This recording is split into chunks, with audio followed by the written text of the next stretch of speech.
Mga Panultihon, Kapitulo 28. Ang tawong dautan, mudagan bisag walay nagukod kaniya.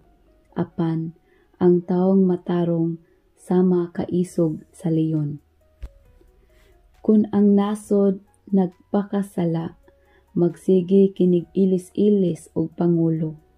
Apan, mahimong gamhanan og mulungtad ang usa ka nasod, kung makabaton kinig mga pangulo nga maalam og may hustong panabot. Ang tawo nga anaa sa gahom nga mudaog-daog sa mga kabos, nahisama sa kusog nga ulan nga mudaot sa tanang anihon. Kung wala kay pagtamod sa balaod, dapig ka sa mga dautan. Apan kung mutuman ka niini, batok ka kanila. Ang daotang mga tawo wala makasabot sa hustisya, apan ang nagtuman sa kabubuton sa Ginoo nakasabot pag-ayo niini. Maayo pa ang kabus nga dili limbungan kaysa dato apan dautan. Ang batan-on nga nagtuman sa balaod, maalamon nga anak. Apan, ang makighugoy-hugoy sa mga taong walay hinungdan, nagpakaulaw sa iyang amahan. Kung madato ka, pinaagi sa pagdawat og tubo, og sa pagpamintaha sa mga tao, ang imong bahandi mahiadto sa tawo nga maluluyon sa mga kabos. Kung dili mo tumanon ang balaod, bisan gani ang imong mga pag-ampo, kasilagan sa Dios. Daniha pagbuhat og dautan ang taong matarong, og malitag ka sa kaugalingon mong laang. Gantihan gayod pag-ayo ang mga dili sad-an.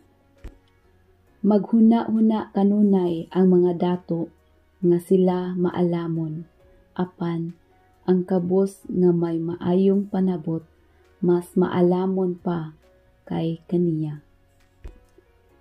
Sa dihang makahupot ug gahom ang mga taong matarong, maglipay ang tanan, apan kun maoy mangulo ang mga dautan, manago ang katawhan. Dili kagayod mulampos sa kinabuhi, kung taguan mo ang imong mga sala, isugid kini og paghinulsol og kaluy-an ka sa Dios. Tahura og kahadloki kanunay ang Ginoo og magmalipayon ka. Pag magahi sa ulo og mahiagom ka sa kadautan. Sama sa leyon nga nagngulog og sa uso nga nangitag tukbonon, ang dautan nga pangulo ngadto sa mga kabos. Ang pangulo nga dili maalamon, mahimong pangulo nga bangis ug madaog-daogon. Apan ang tawo nga dili malimbungon, magmando sa dugayng panahon. Ang usa ka tawo nga sad-an sa pagpatay, nagdali ngadto sa iyang lubnganan, busa angay siyang pasagdan. Ayaw panglimbong ug mahilayo ka sa kakuyaw. Panglimbong ug mahiagom ka sa kadautan.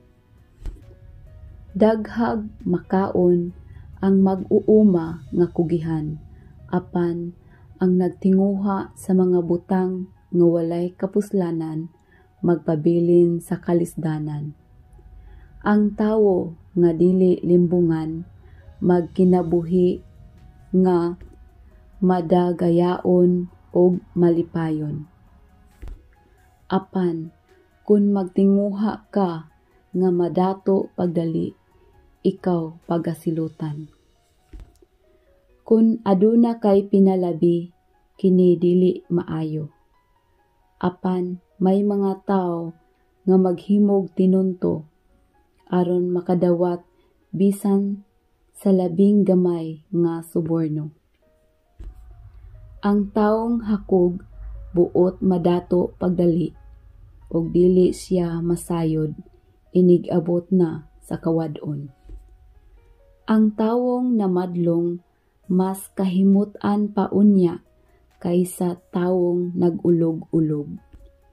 Ang maghuna-una nga dili sayop ang pagpangawat gikan sa iyang ginikanan sama ra sa kasagarang kawatan. Ang pagkahakog naghaling lamag kasamok apan ang nagsalig sa Ginoo muuswag. Binuang ang pagsalig sa kaugalingon mong hunahuna. Sunda ang mga pagtulun-an sa mga taong maalamon aron malayo ka sa kakuyaw. Panghatag sa mga kabos ug dili ka kabsan sa imong mga gikinahanglan. Tunglohon ka sa daghang mga tawo kun dili ka manumbaling sa mga kabos. Manago ang katawhan kun ang daotang mga tawo maoy mangulo. Apan kun mawala na sila sa gahom, magmando ang mga taong matarong.